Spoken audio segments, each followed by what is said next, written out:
PM mga ka-construction.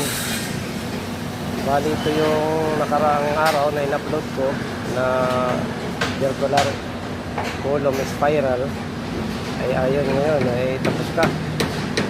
Ayan, na-splice na siya. Ang height po niyan mga construction na 10 meters yan. Straight yan, diretso. Ayan, nandun sa taas. Bali sa ngayon ay nakatapak ako rito sa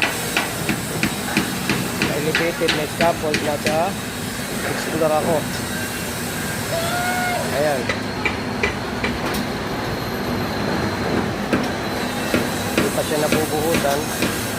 Bali ito ay na-stick na. Ang ginamit pala dito na stirrup outer natin 60 na mga construction. Ang pagitan nito ito 5 cm lang yan. At saka yung vertical natin, ang ginamit naman na kapal ng bakal 28 mm. At yung spacing niyan ay gis lang yung vertical.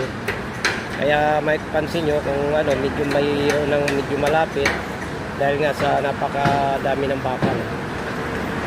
Ayan mga construction. Napakataas nito. Bali 3 lip ang buhos niyan. At nandito naman tayo. Punta tayo dito sa mga scaffolder. Ayan buwis buhay yung ating mga scaffolder na naglalagay ng scaffold sa perimeter. Ayan. Kita nyo yan. Buwis buhay yung mga scaffolder natin. Kaya pala pag duman ito sa inyo mga wall, guys, support sa aking YouTube channel Ariel Vlog.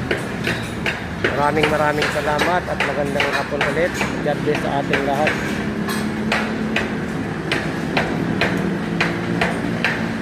Ayan lang yung kalsada perimeter kami. Sa pagkakamali lang, pwede kaming madisgrasya. At kailangan lang talaga dito ay may kunting tibay ng loob, yung lakas ng loob mo. At saka dapat talaga nakaharness ka.